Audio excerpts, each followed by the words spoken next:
Alors le Gaston, c'est le gros lourdeau, tu vois. Il m'attaque tout le temps, mais alors durement, tu vois, c'est la brute, quoi.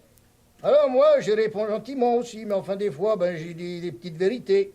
Alors un jour, il me dit, écoute-toi, si ton Dieu, il est si fort, ouais, mais pourquoi il n'a pas fait des ailes aux vaches? Il dit, comment, pourquoi il n'a pas fait des ailes aux vaches? Ben oui, pourquoi qu'il n'a pas fait des ailes pour que les vaches, elles puissent voler? Ouais, j'ai dit, tu réfléchis pas, Gaston. T'as déjà pris une crotte d'hirondelle sur le nez? C'est quelque chose, faut toujours les faire réfléchir. Ils disent des bêtises, mais ils ne s'en rendent même pas compte. Alors, un jour, il y en a un, c'est un grand orateur. Il a parlé pendant je ne sais pas combien de temps, puis il a dit, voilà, je vais vous donner une preuve que Dieu n'existe pas. Si le bon Dieu, il existe, il a qu'à me faire mourir tout de suite. Si dans 2 minutes, je suis encore vivant, c'est qu'il n'est pas vivant, c'est qu'il n'existe pas. Alors, les 2 minutes sont passées, tout le monde, ils ont resté le souffle coupé, quoi. Et le gars, il était toujours vivant. Alors, il y a un croyant qui était là, il lui dit, vous savez, monsieur, je vais vous dire une chose. L'athéisme, c'est une maladie. Et les malades, on les tue pas, mais on les soigne. Je trouve qu'il avait bien répondu, celui-là. Un jour, il y en a un comme ça, il est venu me trouver, il m'a dit, écoutez, monsieur, je vais vous dire une chose.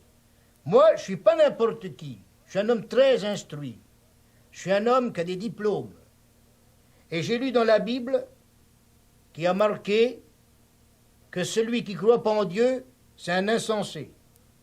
Alors vous, monsieur Abel, puisque vous êtes un grand croyant, tout le monde le sait que vous êtes croyant, vous ne le cachez pas. Alors vous pouvez me prouver que moi, un homme instruit comme moi, qui fait même des conférences contre Dieu, tellement je suis sûr de moi, que moi, un homme aussi instruit que moi, vous pouvez me prouver que la Bible, elle a raison, que je suis un insensé? Ben j'ai dit, bien sûr, monsieur Martin, c'est facile, quelqu'un qui lutte contre quelque chose qui n'existe pas, il n'est pas normal.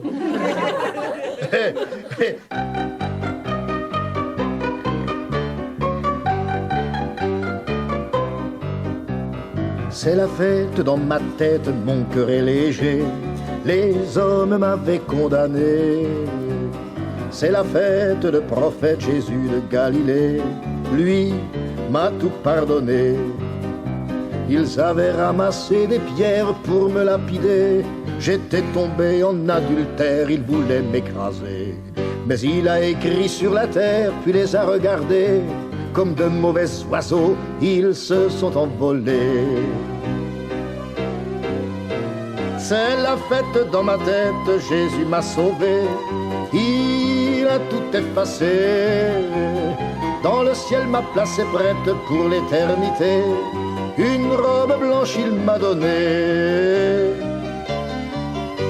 C'est la fête dans ma tête, je l'ai rencontré.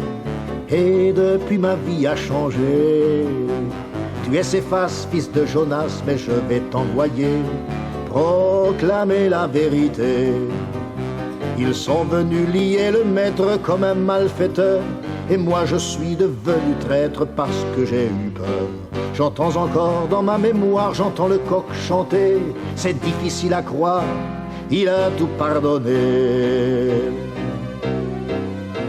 C'est la fête dans ma tête, Jésus m'a sauvé. Il a tout effacé.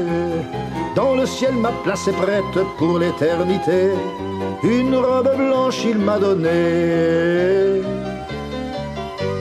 C'est la fête dans ma tête, j'étais possédé. Un nouveau cœur il m'a donné.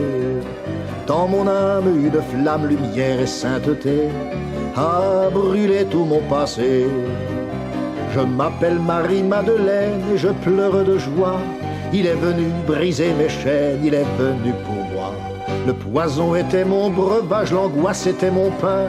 Il a chassé l'orage, il m'a donné son vin. C'est la fête dans ma tête, Jésus m'a sauvé. Il a tout effacé.